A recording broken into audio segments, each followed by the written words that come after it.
In her own words, she has a fire burning in her soul to make the world a better place. And it's not hard to see why. I'm going to let her tell you the story because she'll do a better job than I will any day. Her name is Emily Cleghorn, and I absolutely adore this young lady. Welcome to the show, Emily. Oh, thank you so much, Amanda, for having me. I'm so excited to be here.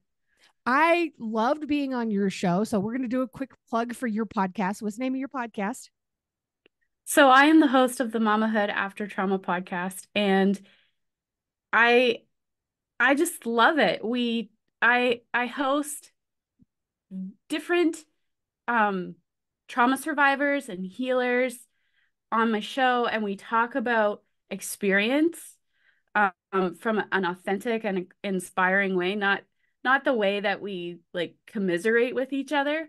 Um, and we it's very much a reaching your hand back into the fire to pull the next mama out kind of a show, and I love that. So it's a I love Mamahood that After about you. Trauma podcast. I Yeah. love it. And your podcast is a lot of fun. And you were a guest on Podzeal. So that's another one of my brand new podcasts that's just getting started in 2024. And it's been so nice for me to have the availability to just interact with you because you're just such a cool person. But you Oh, have to go through thanks. a lot of crap to become the cool person that you are. Yeah. Yeah. So Yeah. let's start kind of from the beginning. Where are you originally from? Where'd you grow up? So I grew up in a very small place, the Annapolis Valley of small, tiny little Nova Scotia. Um, and yeah, so growing up for me, um, I was raised mostly by my paternal grandparents. My dad was around some until he married my stepmom in like, I don't know, 96, 97, somewhere in there. It was so long ago, and I was little, so, time just kind of smushed all together. Um, yeah, my mom wasn't really around unless it was convenient for her. And um, when my dad did get married, I um, I wanted to go live with my dad because at that point in my life, I was close with him. We used to go on daddy-daughter dates. We'd go to the park, go get chocolate ice cream, and we were somewhat close. Like we had a relationship. And so I wanted to go live with my dad and my stepmom at the time and her son, my stepbrother, um, didn't like me.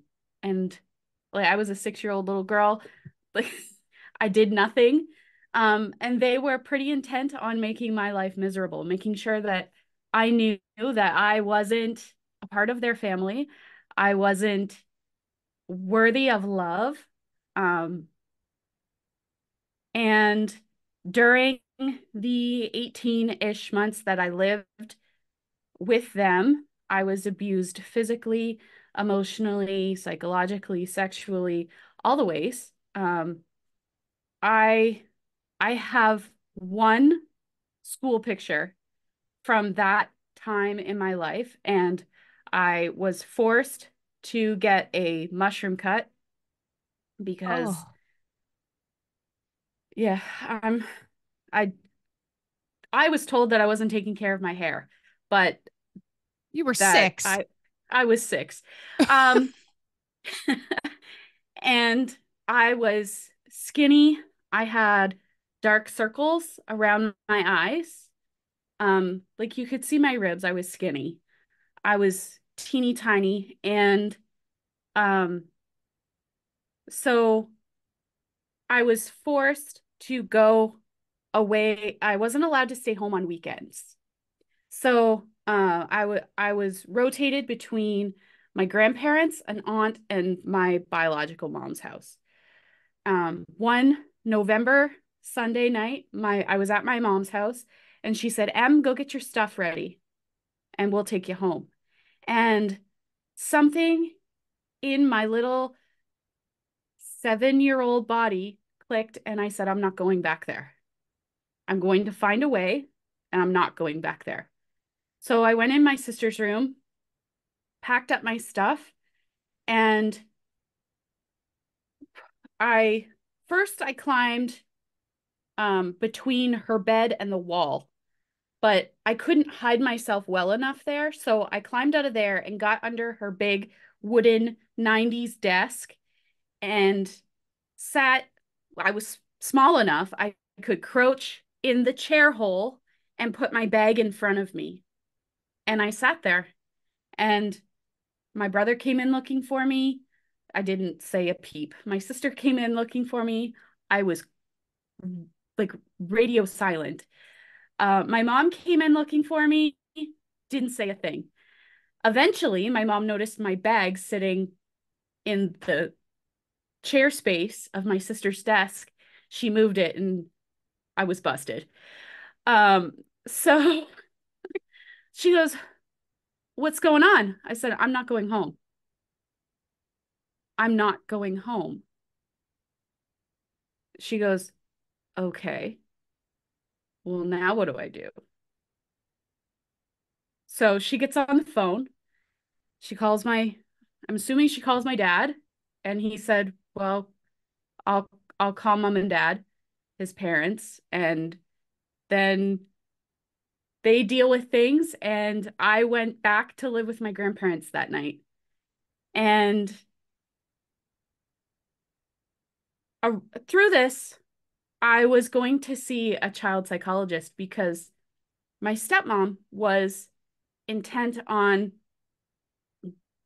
getting me diagnosed, like there was something wrong with me. Mhm. Um, Come to find out years later, I have ADHD, and I probably have had it my entire life, but it was undiagnosed. Yeah. Um, and so after my dad was in and out, our relationship was toast. Like Yeah. the relationship we had pre 96, 97, 18 months of hell, and the relationship we had after and to this very day are very different, Right. night and day different. Um, so I lived with my grandparents, and I think I was 9 years old, 8 or 9 years old, the first time I told my grandmother I didn't want to be alive anymore. Oh And my she said, "Oh, gosh. don't talk that way. Don't say that." But like I never like I saw the child psychologist, but eventually that stopped. The office closed or whatever happened, I don't know. And I never saw a therapist. I never there was no it happened, it was over, and that we're just moving on with our lives. So my dad in and out, my mom in and out whenever it's convenient for her. And I just suffered in silence because you don't talk that way. Right. You're not Um, allowed to talk about these things. These are negative things. You can't, don't air the family's dirty yeah, laundry. yeah. Yeah. So through my teenage years, I dealt with anxiety, depression, suicidal ideation, um, and it was invisible. I felt invisible. And um, going into my 20s, I developed really bad anxiety one summer where I couldn't leave the house and I was just crying all of the time. Um, and I knew I had to figure something out because I couldn't live that way. Right. And I dived into that was really the beginning of healing for me. So I was I was dating my now husband, and we started looking into ways that I could heal. So we looked into more natural things. So he had a friend who was into some essential oils and stuff. So we looked into that and did that for a while. Um, but it's been mostly the last 5 years where leaps and bounds have occurred. I say that like all through my life, it's felt like no matter where I went or what I did or ignoring it or not, there was a black cloud just hovering over my head and I could never escape it. And I've done a lot of learning in the last year through journaling. Journaling is tremendously helpful and therapeutic if writing is a safe space for you. Um, and I actually had the opportunity to name the black cloud last spring, and it was amazing for me. I was diagnosed last spring with PTSD, and knowing what I know, I likely have CPTSD. Right. And that's the black cloud. And since I've named the black cloud has dissipated because I can take my power back now. Giving it a name is such a powerful So thing. I if went you through the have same the thing. opportunity, yeah, yeah, if you can name your black cloud, you can take your power back. Yeah. And that diagnosis was there was a whole range of emotions that went with it. Why did it take me 33 years to have the opportunity to name the cloud? Why did nobody stand up for me? Because people knew about the abuse, but nobody did anything to advocate for child Emily. Like, what the hell? Have you ever seen the movie The Neverending Story? No, I don't think I've seen that one. In the film, the young man who's reading the book is sucked into the book and becomes a character of the book. And towards the end, he's still trying to figure out why this entire book world is collapsing around him. Mm-hmm. And it turns out what's happening is the empress of this land has never been given a name, Mm. and she needs a name. And when I was a kid, I didn't understand that. It's like, this is really confusing. Why is a whole world breaking down and falling apart just because some kid doesn't have a name? It wasn't the kid that didn't have a name, it was the trauma Mm. of the child who Mm-hmm. was the story. And it makes so much sense when you're an adult and you look back on it and you understand these things about psychology. You Mm-hmm. have to give it a name. If you don't Mm-hmm. give it a name, it's just going to be destroying everything for as long as you allow it to. Mm-hmm. Yeah. So if you get a chance, you should definitely watch that movie. Neverending Story was one of Jonathan Brandis's first films, I believe. He passed away in around 96. So he's been gone for a long time. But it was a phenomenal movie now that I understand it. Yeah, that sounds amazing. So, um, writing my story, the creation, the authorship of my book, which the first version came out in 2021. Oh boy, did that make waves. So, and for the people who are wondering, the name of your book is Rising from the Ashes, Rising Reclaiming Your from the Life. ashes. Yeah. Reclaiming Your Life after traumatic childhood. And After it, a traumatic childhood. it's beautiful. So tell me about the book cover and about these waves, because this is a lot. Uh, oh yeah. So the book cover was not originally this. This is my author copy, but um So originally it was an ash heart that was being put back together. It was flying back together. But this, I don't know if you can see it very well,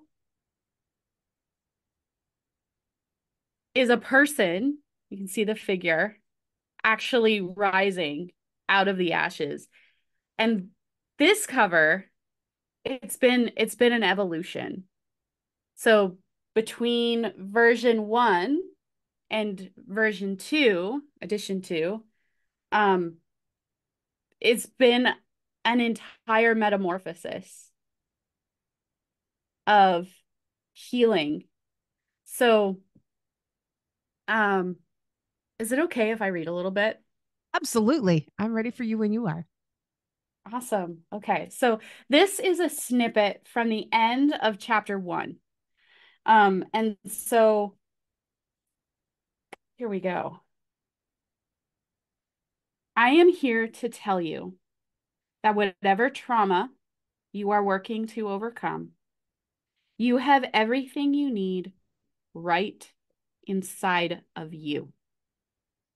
In this book, I'm going to give you the stepping stones to overcome and begin to live the life you want to live, not the life someone else in your family or friend circle thinks you should live.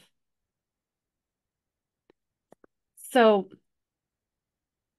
this book is really, really quite short.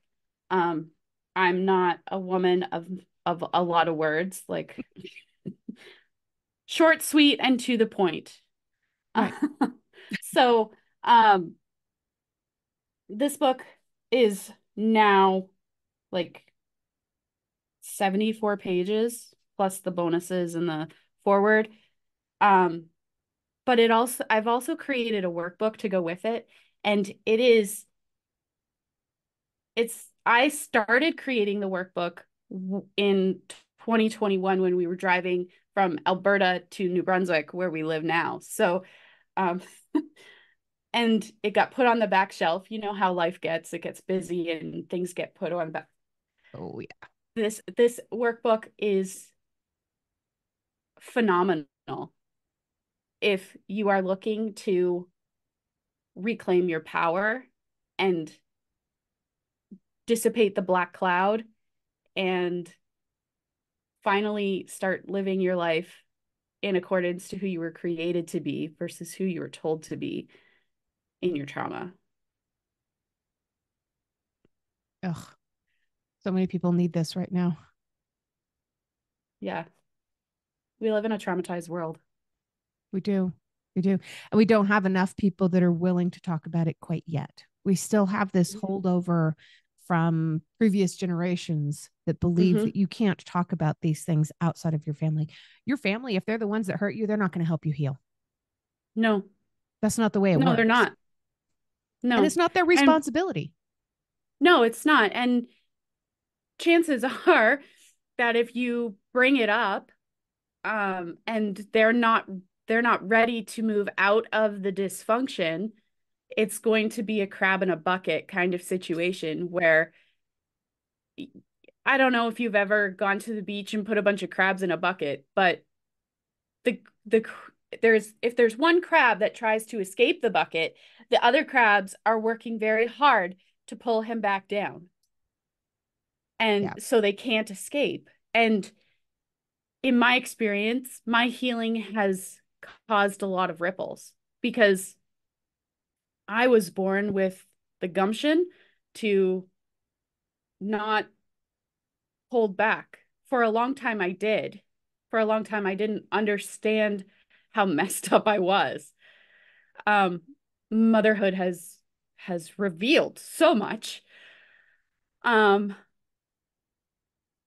but I will I will talk about it, and I will talk about it despite how uncomfortable it might make somebody else because my holding back, my not talking about it doesn't help me heal and it doesn't help anybody else heal. It just keeps the cycle moving. It keeps that precedent going of this isn't something that we discuss. Yeah. And it is, and it absolutely should be something that we discuss. So, how has all of this helped you with your own family? What is mamahood like for you? Well, when I first became a mama in 2018, I remember one day, I don't remember exactly how far postpartum I was. I was still very much in the sleepy fog. Um, I was sitting on the couch and my daughter was sitting in her baby chair in front of me, and I was looking at her, and when I looked at her, I saw baby Emily. She looked like her mama. And I just had this rush of thoughts like, I don't want to hurt her. Meanwhile, on the inside, my fight or flight response was like, get the hell out of here because this isn't safe. Yeah. That took a long time to unravel and get to the root of. But everything in my body was telling me to run. Meanwhile, my brain was saying, hold up. You know what's going to happen if you run. You're going to cause the same hurt to that sweet little baby girl and your husband that was given to you. And that's not what you want. Remember? So so I had a choice. I could stay and figure it out, or I could run. I chose to stay and figure it out. And it's been a long time, many years of learning my nervous system, understanding what my triggers were and what the root of those triggers were, because my kid screaming was not actually what was triggering me. It was something else, the same feeling that the screaming caused. So I have done so much healing and learning how to apologize to my kids when my trigger takes over and I do something ridiculous. I need to go back and say, you know what, guys, mommy shouldn't have XYZ. I was feeling really upset and I handled it the wrong way. Will you forgive me? And they'll say, yes, mommy. And then they'll give me a big hug. And Oh, we're learning together yeah. how to deal with our emotions and work through all of those life situations that happen. And so at first, mamahood was a very triggering thing for me until I realized that, of course, mamahood is triggering for me because every example of a mother that I've had has not Been pretty been crappy. necessarily been safe. So mom or mother are words that we don't tend to use a whole lot in my house. My kids call me mama or mommy. And um yeah, so, That's so beautiful. it's been a healing journey um with lots of bumps in the road, many potholes, but yeah, I think it's a very different journey than what I experienced as a child. I would certainly hope so. My goodness. Oh yeah. So, how Yeah, old are and your this kids now? my daughter is 5 and my son is going to be 4 next month in February. So, My goodness. yeah, Just 8 bits. just itty bitty ones. And I've dealt with some jealousy around their childhood versus the one that I experienced. Like they don't know. They don't know what it's like to experience that kind of trauma. And I hope that they never do. But, life happens and Yeah. feelings get hurt. But if you know how to deal with it, if you have a good foundation where you know how to regulate your emotions and work through your feelings, then I think you're in a better spot. Absolutely. Yeah, I didn't get that. Yeah, you're making sure that you take care of yourself now though, and that's so Yeah. huge. And for people that are looking for your book, of course it's on Amazon, but probably the easiest place to find it is your website, which is mendedmamalife.ca. Love that website name. And it's Yeah. come to that point in the episode where I have to ask you my last question, but it's my favorite question always. And the answer is going to be different depending on what day of the week it is and how you're feeling on any given day. It's about who you are in this moment. What is one thing that you truly love about yourself that's not related to your physical appearance? My resilience. Yeah, there have been some times in life where, it feels like I've just reached the very bottom, like dirt bottom. And somehow, some way, from somewhere, I pick myself up, dust myself off, and figure shit out. And I I have no idea where it comes from. I think it comes from God because it's there there have been times when I'm like, I don't know. I don't know. But, somehow, some way, somewhere, I just keep going. If you've enjoyed tonight's episode, please make sure you check out the episode description. You'll find links there on how you can learn more about this guest, links to connect with them on social media, and how to support the podcast. Remember, I don't get paid to do this. My boss is a bit tight fisted, but I can say that. I work for myself.